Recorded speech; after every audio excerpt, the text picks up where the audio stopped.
dan uangnya juga dipakai untuk kepentingan bisnis dan bisa dipertanggungjawabkan, ya. Peristiwa apa yang muncul situ?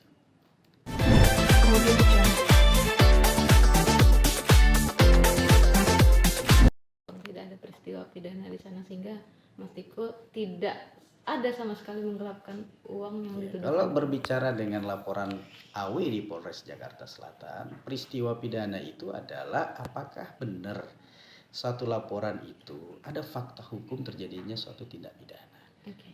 Jadi peristiwa itu harus dilahirkan dari sebuah konstruksi, ya, sehingga ditemukan alat bukti.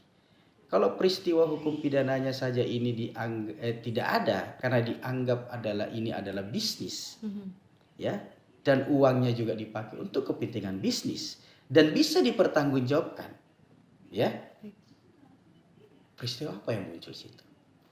Tidak ada. Pidana tidak akan muncul kalau tidak ada peristiwa. Dalam konstruksi gelar perkara kemarin yang kami sampaikan, kami sudah paparkan bahwa semua dana-dana ini, ya, awalnya bermula dari uang kredit yang dijaminkan dengan uang 2 miliar. Ya. Dan itulah yang menjadi modal usaha yang 1,9 itu. Jadi modal usaha sebenarnya 1,9, 1,8. Okay. Tapi kan ada kos biaya yang muncul sehingga itu semuanya sudah dikeluarkan.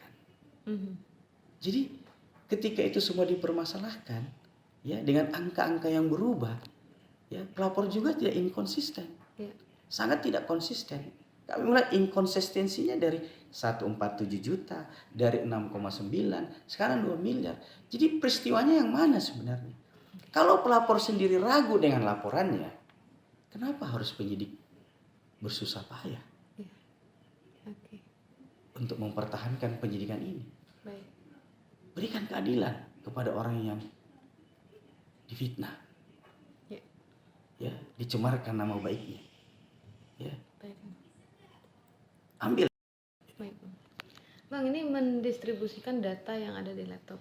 Maksudnya ini data-datanya yang termasuk 6,9 miliar itu sudah terinformasi di media begitu ya, Bang? Gimana? Sudah tersebar belum. Di media publik. Atau? Jadi 6,9 itu kan saya sampaikan dalam gelar perkara. Saya juga tidak mau menyampaikan kalau belum terpublish di dalam gelar perkara. Jadi angka-angkanya itu saya harus simulasi sebenarnya. Gitu. Jadi 2 miliar adalah uang jaminan Arina. Yang disetujui untuk dijaminkan ambil kredit. 1,9 miliar di Bank Danamon. Kemudian 1,9 ini menjadi modal usaha dari restoran. Oke. 1,9 ini tentu ada pengurangan biaya, mau furniture, terus biaya vendor untuk bangun restoran apa segala macam, terus bayar dan lain-lain, sehingga dalam perjalanannya ternyata 1,9 ini tidak mampu dibayar secara kredit.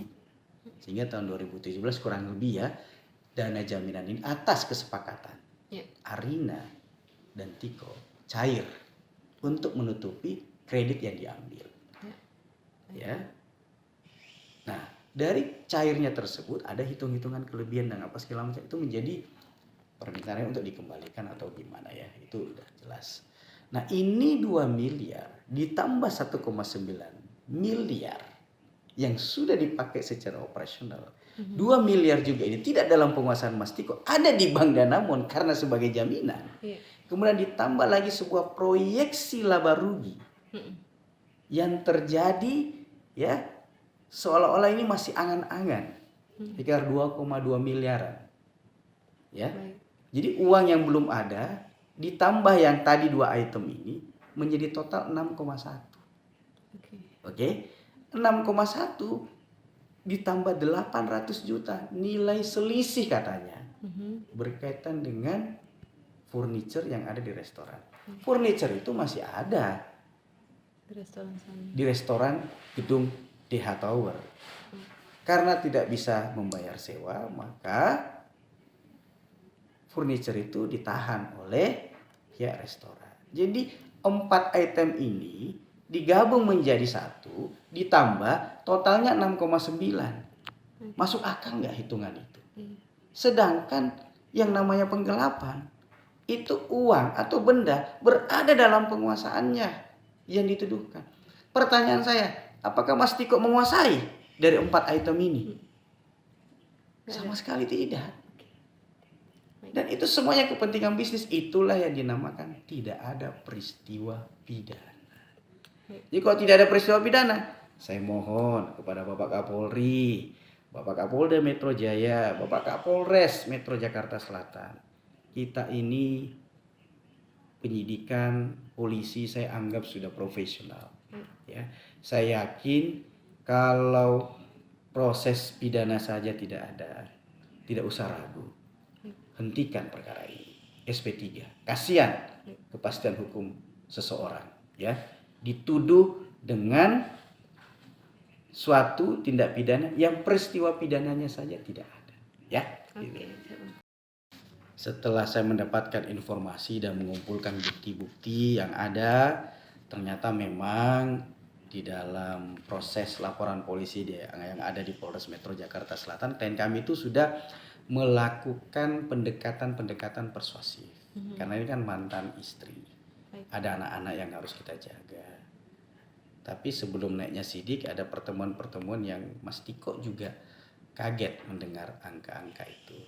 Karena kalau mau kasus ini ya dalam arti bisa diselesaikan, ada permintaan sejumlah dana dan dananya itu fantastis. Dan disebutkan pula dalam chat-chattingan ini, saya belum bisa share tapi saya ada bukti ini. Itu sekitar kurang lebih 20 miliar. Wow. Ya. Dan itu diminta langsung oleh Arina. Ya.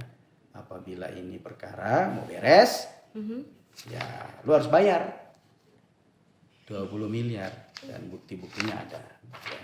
Kapan itu Bang dimintanya? Itu kalau secara lisan pertemuannya mungkin ya, karena diskusi sebelumnya itu sebelum naik sidik ya, dan permintaan selanjutnya melalui chattingan itu 23 April 2024. Gitu.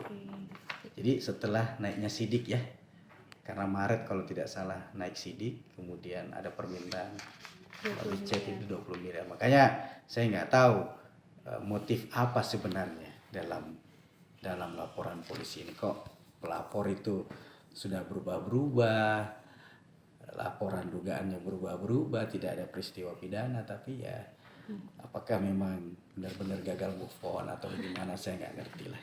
Itu biarkan pers maupun rakyat atau publik yang menilai sebenarnya kasus ini seperti apa sih. Ya, sudah jelas sekali dalam gelar perkara tidak ada peristiwa pidana.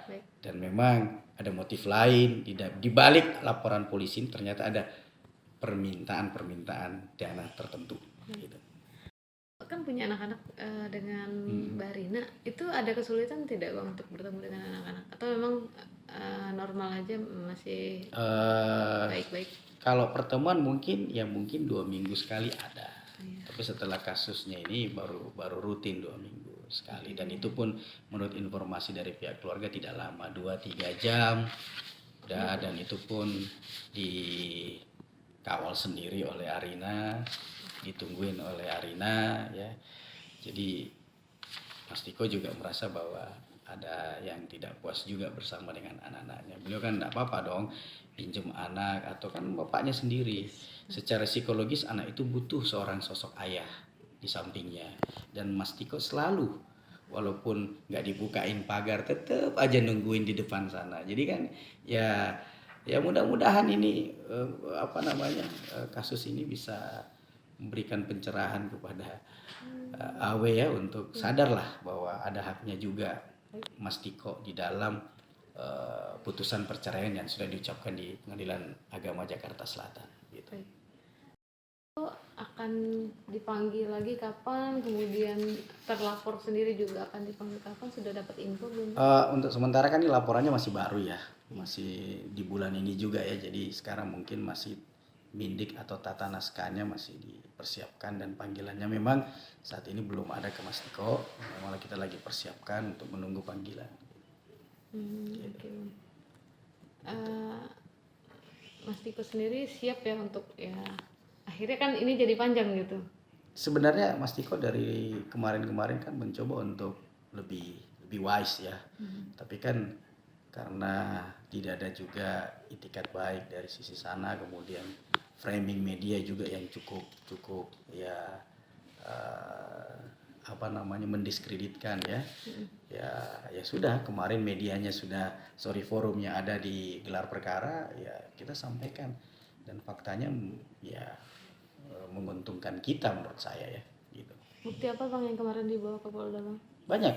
Jadi terkait dengan persetujuan Arina berkaitan pencairan dana di Danamon, kemudian permohonan peminjaman juga yang ditandatangani oleh Arina sendiri yang saat kredit 1,9, terus data-data dari supplier yang memberikan keterangan bahwa utang-utang dari PT itu atau restoran itu dibayar sendiri oleh Mas Tiko, kemudian ada juga kredit di BNI kalau tidak salah atas nama Arina yang juga masih dibayarkan oleh Mas Tiko. Jadi sudah beritikat baik membayarkan segala kewajiban Arina, tapi ya balasannya begitu gitu. Ya mudah-mudahan ada yang move on lah dalam kasus ini, biar kasus ini cepat selesai. Ini persoalan move on aja nih, kalau nggak move on segera ini susah juga gitu loh ya. Biarkanlah kita, Mas Tiko sekarang ini bahagia bersama Bunga Citra Lestari ya. Ya mereka sangat bahagia dengan dan menikmati masa-masa ini sebagai pasangan suami istri yang romantis ya. Kita juga nggak melarang kok, siapa mantannya Mas Tiko juga nggak melarang kalau misalnya dia menemukan yang terbaik, ya silahkan gitu loh, supaya bisa bahagia juga gitu loh ya gitu ya. Oke Bang. Ya, thank you. Tapi kan berita dari sana juga cukup apa namanya tendensius, terus memaksakan sesuatu hal yang kita uji pun kemarin tidak datang. Ini kan juga kita sayangkan, padahal kita mau untuk menanyakan apa sebenarnya alat buktimu, tuduhanmu itu. Kan framing terhadap Mas Tiko ini sudah seolah-olah seperti penjahat bagaimana kan. Dituduh ngambil duit 6,9. Ya padahal fakta-fakta setelah gelar kemarin kita lihat pada saat gelar tidak seperti itu. Bahkan menurut saya tidak ada peristiwa pidana di dalam kerangka konstruksi laporan polisi yang dilayangkan oleh AW.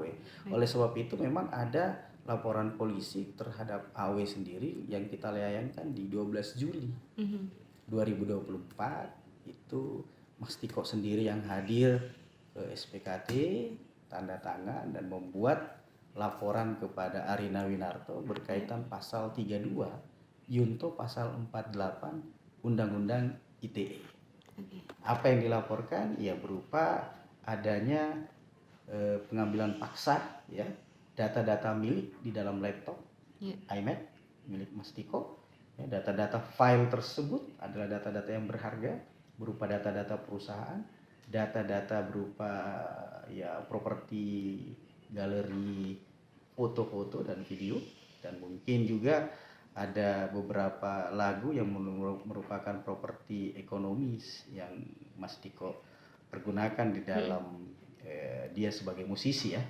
Ya, jadi itu juga yang kita tekankan, tapi yang paling utama adanya transmisi data digital kepada pihak lain ya, data-data perusahaan yang tanpa seizin dari Mas Tiko sebagai pemilik data tersebut, apalagi digunakan ya dalam suatu apa namanya laporan audit. Ini masih berkaitan dengan akuntan publik data-datanya ya, sehingga kami melihat tanpa ada klarifikasi, tanpa ada konfirmasi data-data tersebut ya ditransmisikan sehingga membuat berita-berita ya atau tersudutkannya Mas Tiko berkaitan dengan perkara yang ada di laporan polisi Jakarta Selatan. Ini yang akan kita uji nantinya dalam laporan kami, dan proses penyelidikan tentu kami berharap ini berproses cepat karena supaya nama seseorang itu juga sebagai pencari keadilan juga bisa mendapatkan utuh ya apa yang menjadi haknya. Bang, itu posisinya datanya diambil dari laptopnya sendiri ketika itu posisinya di Mas Tiko atau di pihak sana? Posisinya ada di Mas Tiko, kemudian diambil paksa oleh AW. Gitu. Jadi data-data yang ada di dalam itu belum sempat di backup Karena memang tidak ada perasaan bahwa laptop ini mau dirampas gitu loh. Mau diambil secara paksa. Jadi Maksudnya- secara tiba-tiba dia datang di kediaman ya, diminta datang ke kediaman oleh AW, Mas Tiko datang kediamannya AW, kemudian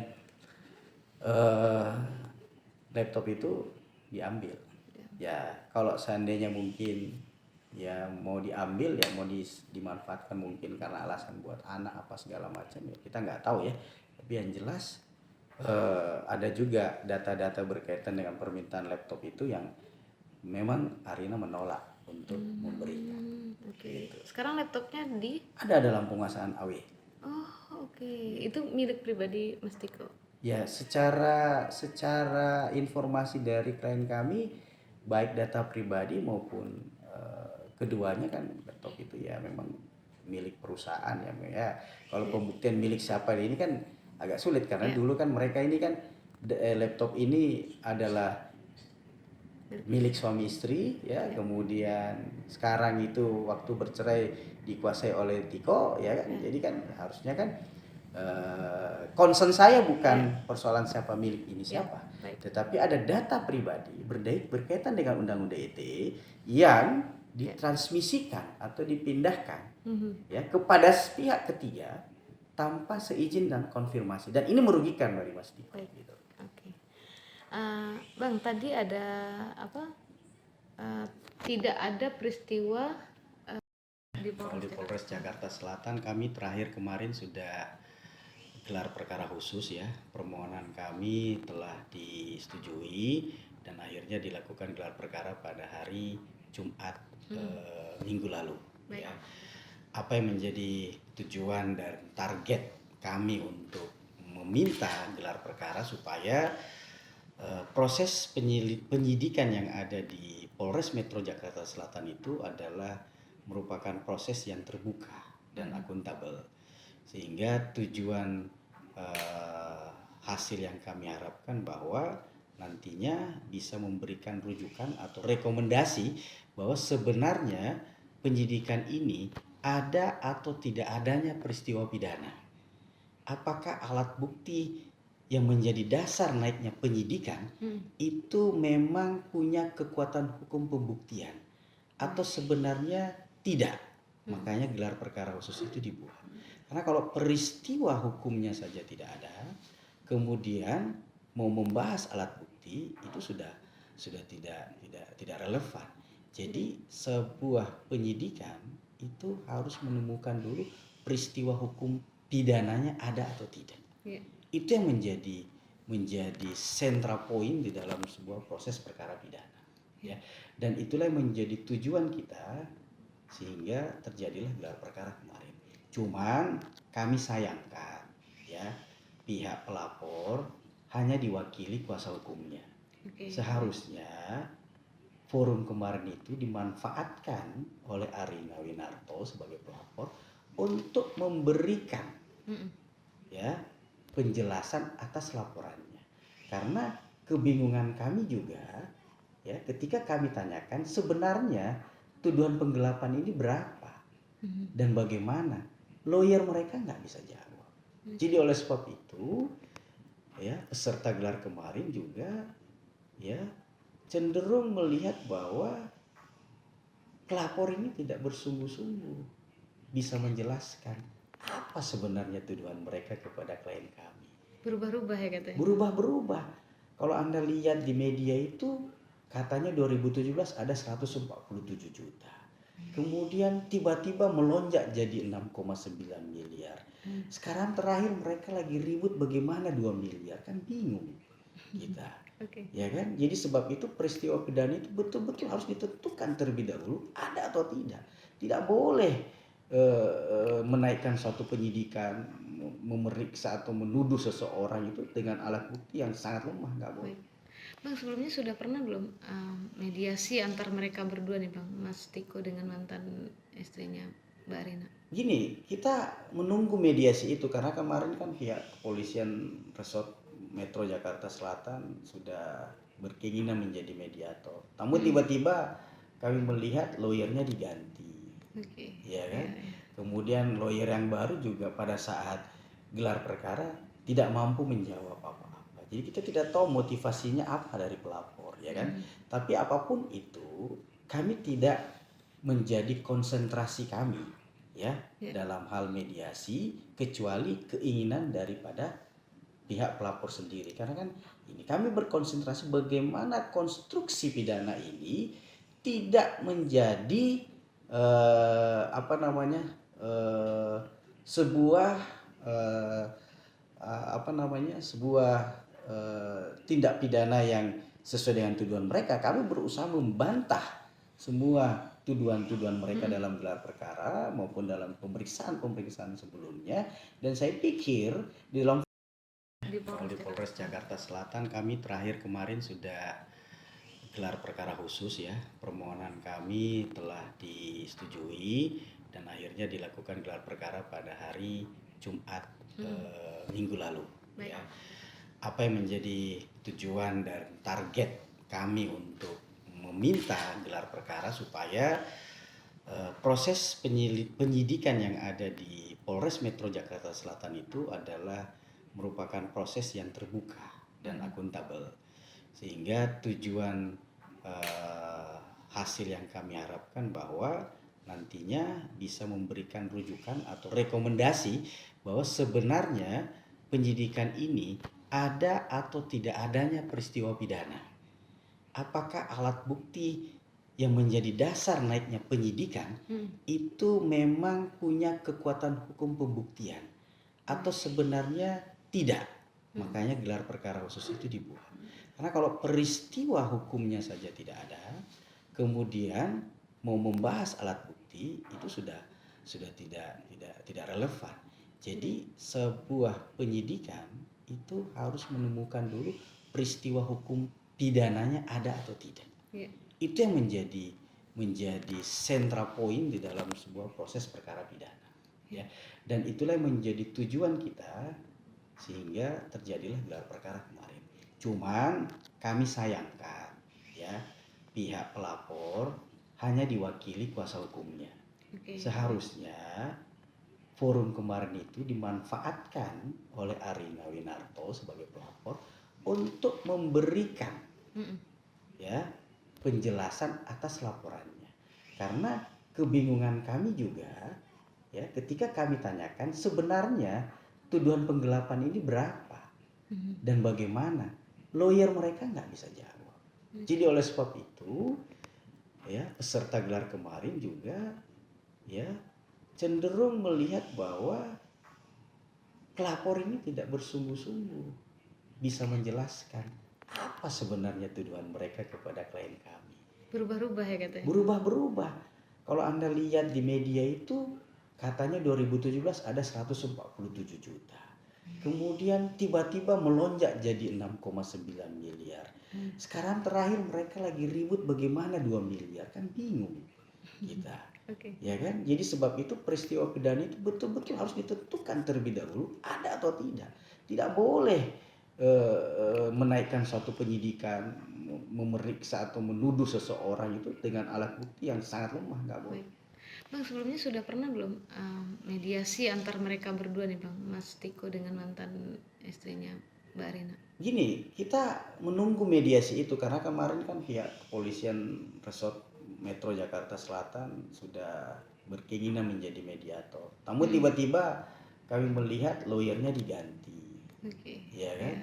Kemudian lawyer yang baru juga pada saat gelar perkara tidak mampu menjawab apa-apa. Jadi kita tidak tahu motivasinya apa dari pelapor, ya kan? Tapi apapun itu, kami tidak menjadi konsentrasi kami, ya, dalam hal mediasi, kecuali keinginan daripada pihak pelapor sendiri. Karena kan ini kami berkonsentrasi bagaimana konstruksi pidana ini tidak menjadi sebuah tindak pidana yang sesuai dengan tuduhan mereka. Kami berusaha membantah semua tuduhan-tuduhan mereka dalam gelar perkara maupun dalam pemeriksaan sebelumnya. Dan saya pikir di dalam